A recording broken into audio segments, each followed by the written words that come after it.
ఎద్దు దొక్కని పంట యమజారి గంట దూసవరు ఒడ్లు తెచ్చి ఎల్లమ్మా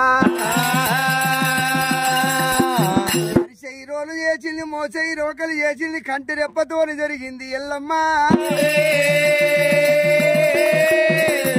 మరి సచ్చాన బోనం లోపల కింది బోనముల బియ్యం పోసింది ఎల్లమ్మా రెండవ బోనంలో ఎసరు పోసింది మూడవ బోనంలో బియ్యం పోసింది నాలుగవ బోనంలో ఎసరు పోసింది ఎల్లమ్మా ఒక వీళ్ళ సచ్చాన బోనం ఉండాలన్నది ఎల్లమ్మా సచ్చాన బోనం ఉండాలంటే ఒక వీళ్ళ పొయ్యిరాళ్ళు పెట్టేది కాదు పొయ్యి మీద వండేది కాదు ఎల్లమ్మ మాత ఎదపైన బ్రోనం పెట్టింది రెండు సని పుష్పాలు ఒక్క దీకు మాపింది ఎల్లమ్మ ఒక్క దీకేమో ఒక వీళ్ళ గదువ మోపింది రేణుకమ్మ సూర్యరాజుని ఏడుకున్నప్పుడు 7 రోజులు కొట్టేడు ఎండ ఒక్కనాడే కొడుతుంది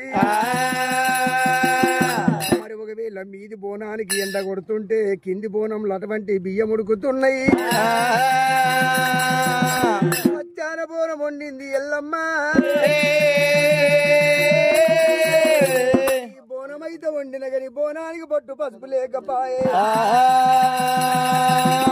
బొట్టు లేని బోనము చెయ్యరాదు కూరాలు లేని ఇల్లు కురవరాదు అన్నది ఎల్లమ్మ నాడు సిరిశైలవాతుడు జీవనీల కంఠుడు భగవంతుడు మల్లయ్య మక్కకు పోయి తెచ్చిండు మంచి బండారుతోని బసంతమాడిండు భగవంతుడు మల్లయ్య నా తమ్ముడే రావాలి నాకు బండారు ఇయ్యాలి నేను బోనం పూజించుకొని ముని పుట్టకాడికి పోతానన్నది ఎల్లమ్మ నీలవేదం పాలవేదం అగ్నివేదం అమృత వేదం కన్న వాళ్ళు ఏడుకున్నది ఎల్లమ్మ శ్రీశైల పర్వతం మీద భగవంతుడు మల్లయ్య రసవీర కంబిడంటే పుట్టుకొంగడు తీసుకున్నాడు గొంగట్ల బండారి కొమ్మ కట్టుకొని మల్లయ్య వచ్చినాడు